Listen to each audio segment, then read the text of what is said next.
कल प्रदोष पड़ेगा। बुधवार की प्रदोष पड़ती है तो शिव रजत भवन में निवास करते हैं। बुधवार की प्रदोष कामना की पूर्ति करती है। मेरा मेरी जीजी से, मेरी बहन से निवेदन है, तुम दुनिया के साल भर में कितने भी व्रत कर लो, तुम कितने भी उपास कर लो, तुम कितनी भी पूजन कर लो, तुम कितना भी अनुष्ठान कर लो, सारे व्रतों पर, सारे अनुष्ठानों पर, सारी पूजन पर सावन के महीने के जो सोमवार होते हैं, जो शिवरात्रि होती है, जो प्रदोष होती है, ये पूरे साल के व्रतों पर प्रबलता प्रदान करते हैं, बल देते रहते हैं। पर निवेदन है, सावन के सोमवार का व्रत करो, पर ऐसा व्रत मत करना कि तुम्हारे व्रत करने से परमात्मा को भी टेंशन हो जाए।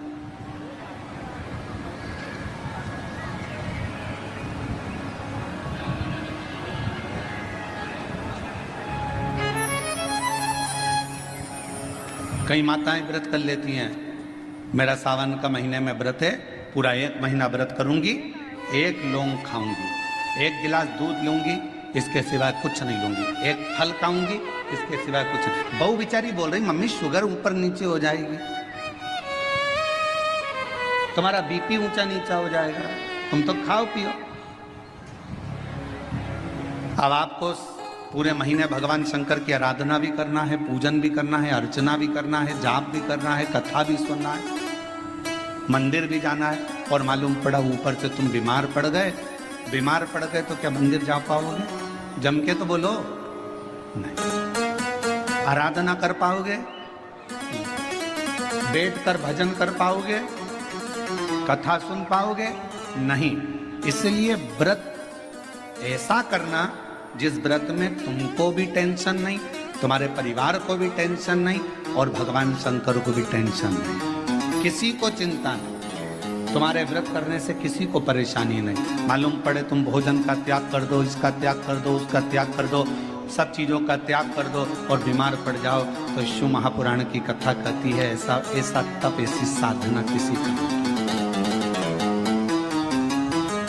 कई माताएं तो ऐसी भी होती हैं भाई, पत्र लिखती हैं, कहे गुरुजी हमारे घर में अभी इनकी तबीयत ठीक हुई, फिर ससुर की तबीयत खराब हो गई, देवर का हो गया, देवरानी का हो गया, सास की हो गई, मेरी हो गई, बच्चे बीमार पड़ रहे हैं, कहीं कोई बीमार पड़ रहा, कोई बीमार पड़ रहा, एक ना एक घर में बीमार पड़ते ही रह रहे हैं, कोई ठीक रह ही नहीं पा रहा। गुरुदेव हमारे घर में कोई दोष हो गया क्या, या हमारे पूजन के कक्ष में कोई तकलीफ हो गई, या हमारे घर में पितृदोष हो गया, वास्तु दोष हो गया, काल सर्प दोष हो गया, एक बीमार पड़ता एक ठीक होता, फिर बीमार पड़ता फिर ठीक होता, फिर बीमार पड़ता फिर ठीक होता। शिव महापुराण की कथा कह रही है, शंकर भगवान का चरित्र कह रहा है। सावन के महीने में प्रदोष का जो दिन आए, 2 प्रदोष श्रावण के महीने के 2 प्रदोष पड़ेंगे। किसी भी प्रदोष पर एक पीपल के पत्ते पर कनेर का पुष्प अपने घर के अंदर रख लीजिए प्रदोष के 1 दिन पहले, और प्रदोष वाले दिन उसको बहते हुए पानी में डाल दीजिए। जिंदगी में जो तुम्हारे यहाँ तकलीफ चल रही है, एक उठ रहा है, एक बैठ रहा है, एक बीमार पड़ रहा है, एक ठीक हो रहा है, फिर बीमार पड़ रहा है, फिर ठीक हो रहा है, ये ठीक हुआ, फिर इसको हो गया, फिर इसको कुछ हो गया, फिर किसी को कुछ हो गया, अर्थात शिव का नाम लेकर। और फिर ही ध्यान देना, इस क्रम को करने के लिए आपको तुम रुकेश्वर महादेव का नाम लेना पड़ेगा। कौन से महादेव का नाम बोलना है? तुम रुकेश्वर महादेव, जिन्होंने भगवान शंकर की अविरल भक्ति को धारण करा। एक शिव और एक गुरु, 2 वाणी पर अगर भरोसा निश्चित है तो यह मानकर चलो कि भगवान शंकर आपके जीवन में कभी तकलीफ आने ही नहीं देगा। एक शिव की वाणी, एक गुरु की वाणी। जिस प्रदोष व्रत का हम वर्णन करते हैं, जिस प्रदोष के दिन का आपको बधाई कल हमने दी थी कि प्रदोष की आपको बधाई हो, प्रदोष शाम का जो समय होता है, प्रदोष काल जो होता है, उसका वर्णन जब हम करते हैं, ये प्रदोष की पूजन का विधान किसने बनाया, ये प्रदोष की पूजन का नियम किसने बनाया, ये प्रदोष की संध्या काल का, प्रदोष के समय का पूजन का विधान कौन बनाया, ये प्रदोष के समय पर एक बेलपत्र चढ़ाने का विधान किसने बनाया, प्रदोष के समय पर एक समीपत्र चढ़ने का विधान किसने बनाया, प्रदोष के समय पर अगर मान लो कोई कोई भिखारी से भिखारी व्यक्ति भी है जो ठेला चला रहा है, उसके पास में खाने के लिए कुछ नहीं है, फटे कपड़े पहन रहा है, उसकी जिंदगी में कुछ भी नहीं बचा और कर्जे में लदालूम हो गया। एक चावल का दाना अगर वो प्रदोष के दिन, प्रदोष काल में शाम के समय पर शंकर के शिवलिंग पर चढ़ा देता है तो 3 या 4 प्रदोष में उसका कर्जा चूकना प्रारंभ हो जाता है। प्रदोष का विधान इतना ये प्रदोष का वर्णन करा किसने? इतना प्रदोष की महत्वता बताई किसने? कौन करे इतना वर्णन? अगर प्रदोष की महत्वता बताने वाला कोई है, इसीलिए मेरे शंकर भगवान माता सती को लेकर कुंभज ऋषि के यहाँ, अगस्त ऋषि के यहाँ कथा सुनने के लिए गए थे, क्योंकि उनके बराबर कोई शंकर के महत्व को बता नहीं सकता और प्रदोष के महत्व को नहीं बता सकता। सती मैया को प्रदोष का महत्व बताने के लिए शंकर सती जी को लेकर कुंभज बाबा के यहाँ गए थे, अगस्त ऋषि, कि प्रदोष के महत्व को तो जानो सती तुम प्रदोष के महत्व को तो सती जानो, तुम प्रदोष के महत्व को तो सती पहचानो कि प्रदोष का महत्व क्या होता है, प्रदोष काल का महत्व क्या होता है, प्रदोष के समय का महत्व क्या होता है। जिस समय पर सूरज डूब रहा हो, चंद्र प्रकाशित हो रहा हो, दोनों का मेल हो रहा हो, ना तो पूरा सूरज डूबा है, ना पूरा चंद्र आया है, ना पूरा अंधेरा है, ना पूरा उजाला है, उस समय को प्रदोष काल कहा गया, उस समय को प्रदोष का समय कहा, प्रदोष काल कहा। अब कई लोग हमसे कहते हैं गुरुजी आप हमको प्रदोष का समय बताया करो कि प्रदोष काल किसको कहते हैं, प्रदोष का समय किसको कहते हैं। अब एक बात हम आप सबसे कहना चाहते हैं, जितने लोग आस्था चैनल पर सुन रहे हैं, जितने फेसबुक यूट्यूब पर सुन रहे हैं और जितने रेवाड़ी की इस पवित्र धरा पर कथा को सुन रहे हैं, आप सबसे एक बात कहना चाहेंगे, अगर हम समय देखकर बताएं आपको कि शाम को 6 बजे, 6:30 बजे, 6:30 पे लेकर 7:30 के बीच में ये समय है, या 5:30 से लेकर 6:30 तक का ये समय है, या हम तुमको बोल दें कि इतनी बजे ये समय प्रदोष काल का रहेगा या इतनी बजे ये समय रहेगा, तो देखिए कभी कभी ठंड का समय आता है तो दिन जल्दी ढल जाता है, कभी कभी गर्मी का समय रहता है तो दिन बहुत लेट ढलता है। इसलिए समय की गणना से मत चलो, आप तो ये अंदाजा लगाकर रखो कि दिन ढल रहा हो,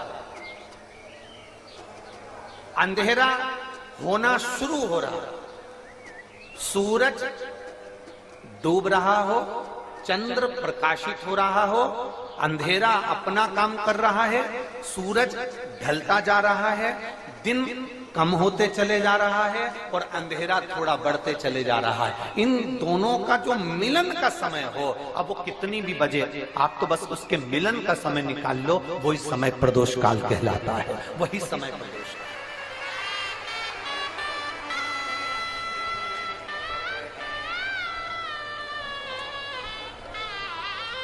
अब प्रदोष काल की पूजन का विधान किसने बनाया? कोई आपसे पूछे तो क्या बताओगे? जम के बोलो जल्दी से, कौन ने बताया था? अगस्त ऋषि। प्रदोष का नियम बना लो, शिव जी के शिवलिंग पर 5 जगह पर त्रिपुंड लगाना है चंदन का, समझेंगे अच्छे से? मान लो शंकर भगवान का शिवलिंग है और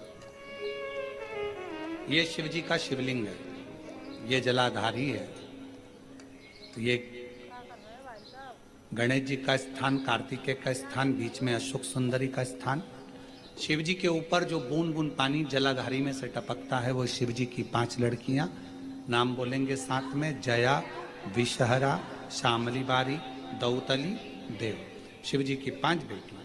शिवलिंग में अगर आपने, डॉक्टर ने कहा कि बहुत बड़ी बीमारी है, तकलीफ है, 5 स्थान पर त्रिपुंड लगाना प्रारंभ करो, पहला, दूसरा, तीसरा, चौथा, 5वां, अर्थात शिवलिंग के कहीं पर भी भाग पर आप अगर 4 स्थान पर नीचे भी लगाएं और एक स्थान पर ऊपर भी लगाएं, शिवलिंग के किसी भी भाग पर 5 जगह पर चंदन का लेपन करना प्रारंभ करो।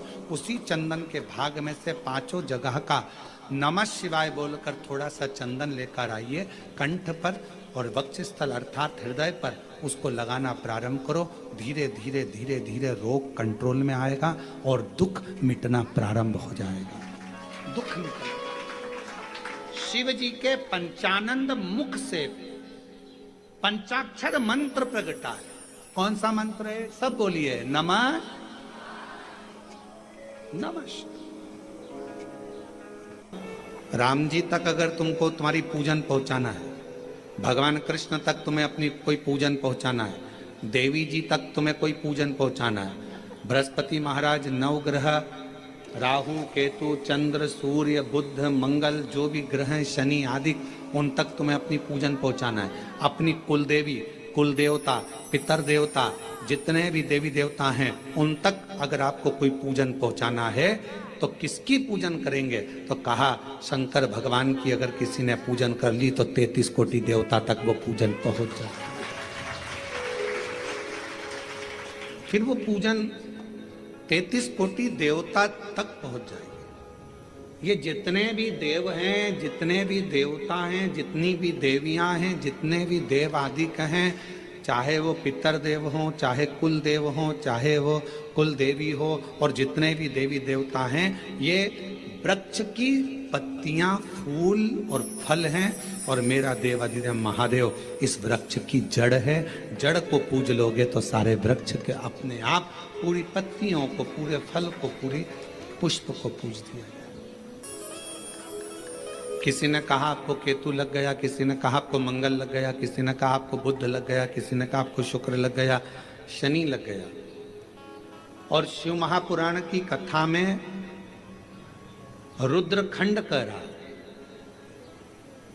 ऐसा कोई ग्रह नहीं है जो शंकर भगवान के पास आकर अपना विनय नहीं करा। सूर्य देवता ने भी विनय करा, चंद्र देवता ने भी विनय करा, सारे बृहस्पति हो, शुक्र हो, बुध हो, मंगल हो, ये सारे देवता भगवान शंकर से आकर विनय करे थे। तो शिव जी ने इनको वचन दे दिया था कि तुम पूरे नव की नव ग्रह मेरे शिवलिंग के पास में होगे, और जो मुझे जल चढ़ाएगा वो नवग्रह देवता अपने आप शांत स्वभाव में हो जाएंगे और उनको फल प्राप्त। ये शिव का वचन। एक पूजे सब पूजे। वृक्ष की जड़ में जल दिया, पूरे वृक्ष की पत्तियों में, फल में, फूल में पानी पहुंच गया। उसी तरह शंकर भगवान का यदि भजन करा है, शिव जी का यदि स्मरण करा है, शिव नाम का यदि जाप करा है, शिव नाम में अगर हम आप डूबे हुए हैं, तो ये मत सोचना कि हम राम जी को छोड़ दिए, या हम कृष्ण जी को छोड़ दिए, या हम देवी जी को छोड़ दिए, हमने पार्वती जी को जल नहीं चढ़ाया, हमने गणेश जी को जल नहीं चढ़ाया, हमने कार्तिकेय को जल नहीं चढ़ाया, हमने नंदी को जल नहीं चढ़ाया, हमने सूर्य नारायण भगवान को जल नहीं चढ़ाया, हमने चंद्रदेव की पूजन नहीं करी, तो हमको दोष लगेगा। ना ना ना, शिव महापुराण की कथा कहती है, यदि आप अपने घर से 1 लोटा जल भरकर शंकर जी को समर्पित करते हो तो सारे देवताओं की आराधना पूजन अपने आप अपने आप। 5 स्थान है जहां पर भगवान शंकर को चढ़ा हुआ जल यदि हम लगाते हैं तो हमारे 9 ग्रह, चाहे शनि हो, चाहे राहु हो, चाहे केतु हो, चाहे बृहस्पति हो, सारे ग्रह हमारे अनुकूल हो जाते हैं। 5 हैं। और सभी श्रोता भाई बहनों को कि कल प्रदोष व्रत मंगलवार का पड़ रहा है, लड़के को मंगल है, क्या करा जाए? कुछ मत करो। प्रदोष के व्रतों में वर्णन किया गया है कि रवि का प्रदोष, भौम का प्रदोष, मंगल का प्रदोष, बुध का प्रदोष, गुरु का प्रदोष, शुक्र का प्रदोष, शनि का प्रदोष। जो प्रदोष पड़ते हैं पूरे महीनों में, पूरे वर्ष में, मंगल का प्रदोष निकाल कर रख लो कि मंगल का प्रदोष इस दिन पड़ रहा है। मंगल की त्रयोदशी तिथि पड़ रही है।